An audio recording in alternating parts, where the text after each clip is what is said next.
ujumbe wa msalaba. Maana neno la msalaba kwao wanapotea le upuzi, bali kwetu sisi tunaokolewa ni nguvu ya Elohim. Wakorintho 1:17-31 inazungumzia jinsi msalaba unavyoathiri maisha ya watu. Kwa waumini msalaba ni ishara ya wokovu, lakini kwa watu walioishi katika karne ya kwanza, msalaba uliwakilisha kifo cha aibu ya malipo. Uliokolewa na mtu aliyekufa msalabani kisha akafufuka. Kwa wanadamu ni upumbavu na udhaifu, lakini kwa sisi ambao tumefungua mioyo yetu kwa wito wa Roho Mtakatifu, msalaba ni nguvu ya Elohim, hekima, haki, utakaso na ukombozi. Hekima ya Elohim. Wasimu wa msalaba. Nguvu za Elohim. Ujumbe wa msalaba. Upumbavu na udhaifu wa Elohim. Hekima ya Elohim.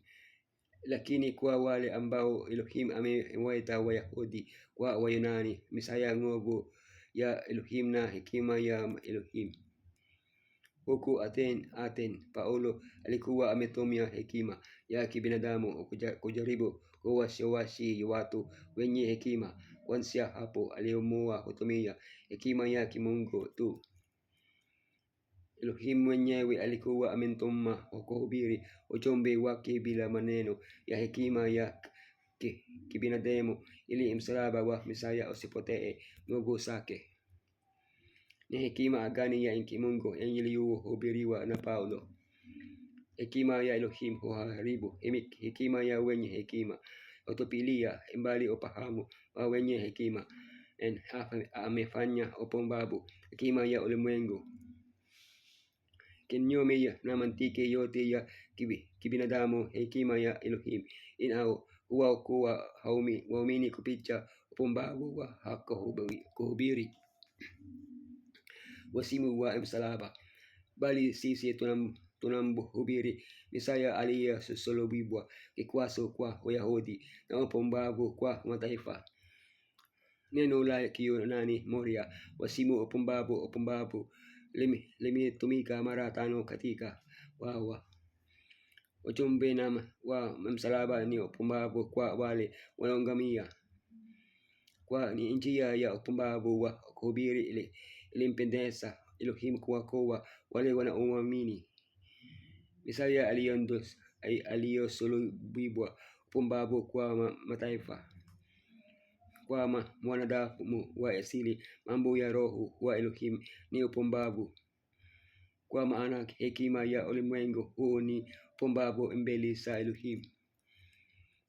Msalaba ni upumbavu kwa wale waliopotea, kwa wale wasiomjua Elohim mataifa, kwa wale wanaofikiria tu juu ya ulimwengu huu mwanadamu wa asili, kwa wale ambao wanaongozwa na hekima yao wenyewe. Lakini msalaba ni baraka kwa wale ambao wameokolewa, yani kwa wale ambao wako tayari kuona msalaba kutoka kwa mtazamo wa Elohim. Nguvu za Elohim. Maana neno la msalaba kwa wanapotea ni upuzi, bali kwetu sisi tunaokolewa ni nguvu ya Elohim. Msalaba una uwezo wa kuonyesha ubaya zaidi wa mwanadamu na bora zaidi ya Elohim. Ubaya mkuu wa mwanadamu, ukichaa huu, kukataliwa, kujangamiza mwenyewe, uharibifu. Iliyo bora zaidi ya Elohim. Nguvu, kukubali, msamaha, wokovu. Wale wanaokataa msalaba wanavuna matokeo ya matendo yao mabaya, na hatimaye wataangamizwa na yule waliyemkataa. Nguvu ya Elohim iliyoonyeshwa msalabani inaweza kumpatanisha mwanadamu na Elohim kwa kusamehe dhambi zake zote na kumpa uzima wa milele. Ujumbe wa msalaba.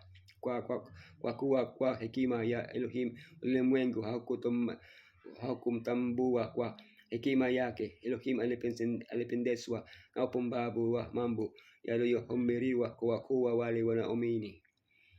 Kwani nini kuhubiri ujumbe wa msalaba ni upumbavu? Wayahudi walikuwa wakitarajia Masihi ambaye angewaokoa kutoka kwa ukandamizaji wa Kirumi. Yesu alipotangaza kwamba atasulubiwa, wanafunzi wake wenyewe walishtuka. Zaidi ya hayo, kwa Mayahudi, mtu aliyetundikwa juu ya mti alikuwa mtu aliyenyanyuliwa na Elohim. Kumbukumbu la Torati kwa mtu wa mataifa ambaye hata hakutarajia mkombozi. Hitimisho lilikuwa lile msalabani wa simu. Lakini kwa malaika ujumbe wa msalaba ulikuwa kitu tofauti kabisa. Yesu ambaye walikuwa wamemjua mbinguni alijiruhusu kuuawa kwa sababu ya upendo kwa jamii ambayo ilikuwa imemkataa. Huu ndio mtazamo ambao Paulo alitaka kufikisha kupitia mahubiri yake. Ujumbe wa msalaba unaonyesha ni umbali gani Elohim amekuwa tayari kwenda kutupatia wokovu. Upumbavu na udhaifu wa Elohim. Kwa maana upumbavu wa Elohim una hekima kuliko hekima ya wanadamu, na udhaifu wa Elohim una nguvu kuliko nguvu za wanadamu. Je, Mungu Elohim kwa njia yoyote ni mpumbavu au dhaifu? Bila shaka sivyo, kwa kuwa Elohim hana udhaifu. Paulo anafanya ulinganisho wa mfano. Ikiwa Elohim angekuwa na mawazo yoyote ya kipumbavu, angekuwa na hekima kuliko mawazo ya busara ya mtu, au ikiwa angekuwa na hoja zozote dhaifu katika Elohim, wangekuwa na nguvu zaidi kuliko hoja za kibinadamu zenye nguvu.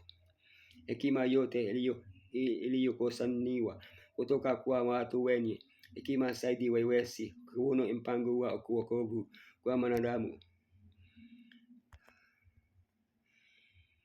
Ni Elohim tu ameweza kutoa ukombozi kupitia nguvu ya dhabihu ya Yeshua iliyotolewa msalabani kwa wale wanaokolewa kwa kuamini, kwa wale walioitwa. Kumbuka kwamba ni wale tu wanaomwamini Yeshua kwa kutikia wito wa Roho Mtakatifu ndio watakaookolewa. Kwa akili ya umati wa watu wanaoishi wakati huu, msalaba wa Kalvari umezungukwa na kumbukumbu wa takatifu. Vyama vitakatifu vimeunganishwa na matukio ya kusulubiwa, lakini katika siku za Paulo msalaba ulizingatiwa. Kwa hisia za kukataa na hofu, kuthibitisha kama mwokozi wa wanadamu mtu ambaye alikuwa amekutana na kifo msalabani. Kwa kawaida angetadhihaka na mpinzani, angeonekana kwa dhaifu kwa kujaribu kuonyesha jinsi msalaba unavyoweza kuwa na uhusiano wowote na kuinuliwa kwa jamii wokovu wa wanadamu. Lakini kwa Paulo msalaba ulikuwa kitu kimoja cha kupendeza zaidi. Alijua kwa uzoefu wa kibinafsi kwamba wakati mwenye dhambi mara moja anaona upendo wa Baba kama unavyoonekana katika dhabihu ya mwanawe na kujitoa kwa ushawishi wa kimungu, mabadiliko ya moyo hufanyika, na tangu sasa Mesaya ndiye yote ya katika yote.